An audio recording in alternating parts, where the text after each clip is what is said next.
I think Khorne is a pretty cool guy. He showers in blood and doesn't afraid of anything. And though he has a long list of mortal and demonic champions on his team, tyrants and conquerors who have pledged their lives in eternal servitude to the Reaper of Souls, almost none of them are in Warhammer 2. Yet, Valkia the Bloody, Skarbrand the Exiled One, Uzul the Skull Taker, Arbal the Undefeated, and many others may add their names to the growing list of legendary lords in mortal empires, hopefully sooner than we'd think. But we don't have to wait for Warhammer 3, because custom models are a thing now, baby. You know it well, you've seen what can be done, and we've only just scratched the surface. I have seen things that would shock you, but Shaw Muscle is one such modder who's been working overtime with the Forces of Chaos to tackle some amazing renders. And his newest creation is Skarr Bloodwrath, Champion of Khorne, character you may recognize from the Armageddon that concluded Warhammer Fantasy. When the end times came to the Warhammer world, Chaos got a bunch of lovin' from Games Workshop, because they are the premier entity and the threat that drives the narrative.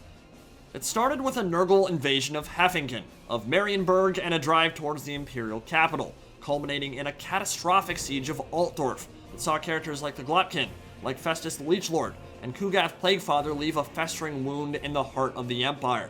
But later on, when End Times Archaon dropped, G-Dubs injected the tribes of Khorne with their own new lore, units, and characters, and Skarr Bloodwrath was at the head of this pack.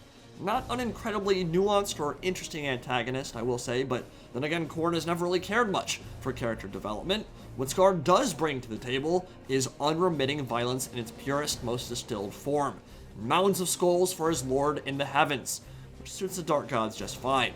Leave the scheming to Tzeentch and the degradation of society to Slaanesh. Skarr is nothing but a blunt instrument of kill, maim, and burn, a living weapon to be wielded unto destruction.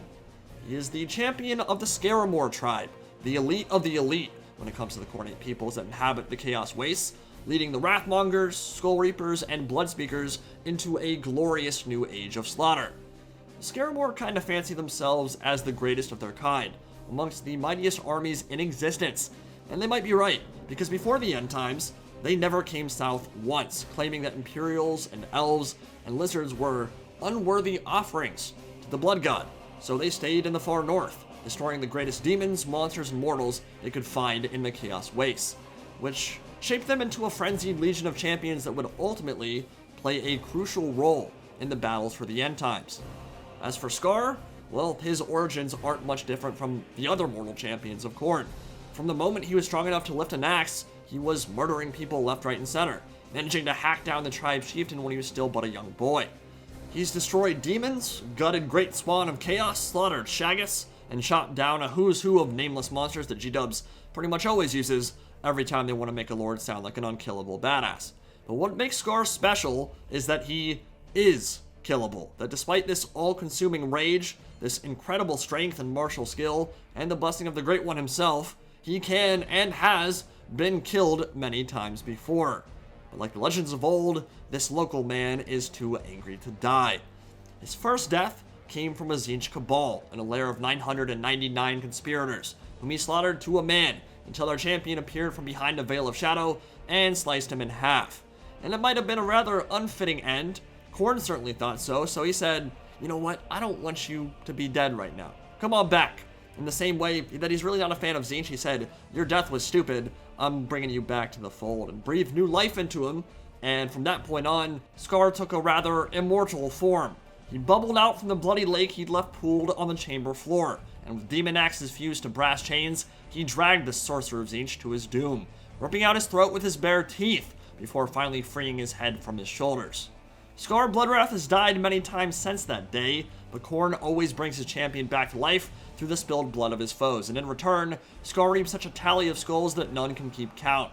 He is savage to the point of madness, devoted only to carnage and death, spinning his chain-link demon axes in a hurricane of murder. And by the End Times, he's become a lieutenant of the Everchosen, a Gregor Clegane of sorts, a wild dog used to drive entire populations into a frenzy of fear before the main assault. But the trade-off for all this power, and this taste of immortality, is that every time he dies, he loses more and more of his mind, becoming more of an animal each time he's cut down. That cunning intelligence and sharp mind for warfare that he once had are shadows of the intellect he once possessed, and the weight of all his blessings may one day prove too much, which in his mind is probably a small price to pay for conquest and might beyond imagining. And so with the glorious work done by Shaw Muscle, he is fully playable in Mortal Empire's campaign. Now unfortunately, he does not work with the Change Starting Settlement mod with its current implementation, because he replaces Archaon on turn 2. You're given an event to do so. So you can't begin your play session in Lustria or the Southlands or Nagaron or somewhere more exciting, because when turn 2 rolls around, you'll automatically be teleported back to the far north, which kind of sucks. So you're stuck in the same boring spot at the edge of Norska that every other Chaos campaign starts. And unfortunately, the Warriors of Chaos campaign experience still isn't particularly palatable. I think we know the issues with that right now, and I don't think Shaw Muscle's Chaos does a whole lot to change that. It's more about the models themselves, and there are some amazing ones there, which we'll show off here. But I imagine you could drop a mod list that improves the bells and whistles quite a bit of the Chaos campaign that's compatible alongside, so Skar is definitely still worth checking out. One, because, as I said, the models are amazing, but also because he's just a fun lord to play with, especially if you're a connoisseur of blood and skulls like I am. On the tabletop, he is a frightening melee monster with an impressive stat line. His Bloodstorm Blades are magical dual weapons, which have attacks resolved at +2 strength in the first round of combat, and they grant him impact hits on the charge, so he is a brutal duelist. And to encourage you even more to go hunting for high-value threats, his Bloodborne special rule means that any times he kills a lord, hero, or monster in a duel, he racks up another mark for his blood tally. If he kills enough to satiate Khorne with this tally, when he dies, he is immediately reborn at full health. And of course, those rules have informed his implementation in Total War Warhammer 2 as well. So in Mortal Empires, Skar has no mount whatsoever. No reason to be driving some new mount around when his own demonic hose work just fine. He has 110 armor and hits like a truck with 75 melee attack, 500 weapon strength base, and 75 charge bonus, which represents the impact hits he deals on the charge.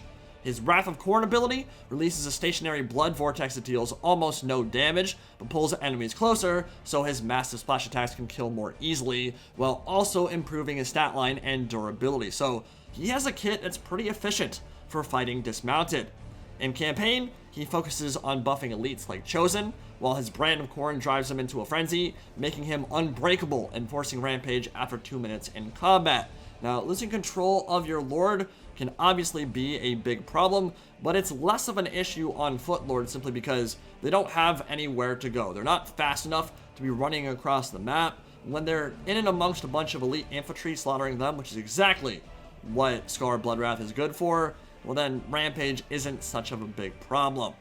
His wound recovery is like the trait for defeating Vlad, non-existent. He just comes back to life the next turn, so even if you do lose him in battle, it's not a problem whatsoever. And I believe at some point he could also do the same thing on the battlefield, as in if he died in battle, he could be reborn like a phoenix from the ashes and come back to continue the fighting.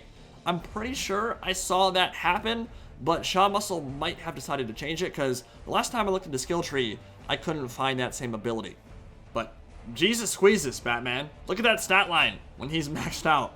Skar is an absolute blood beast, the kind that would make even Scylla and Fingrim jealous. And with any luck, he'll be the first of many characters that are relatively unlikely to make it into the base game to transition into fully modded territory with their own playable campaigns. This is a different thing than what we've seen from Mixu's Lord mods before. Obviously, those are amazing as well, but I don't believe any of those have been forged from the ground up with a completely new model. There's a lot of sick stuff in Shaw Muscle's Chaos mod coming up, including an incredibly impressive Tzeentch Lord we might show off in another video. Some of this stuff has been around for a while, a lot of it is new, and a lot of this is untreaded territory before, so I'm really excited to see where it goes. The Exalted Deathbringer Khornate champions with their Berserker crests, the demonic Bloodthirsters and insane killing power there, and the gorgeous Crimson visuals of Ado's Khornate reskin are getting me even more hyped for a full Blood God faction in Warhammer 3. And as always, hats off to the modders. Links will be in the description below, and I will see you all in the next video.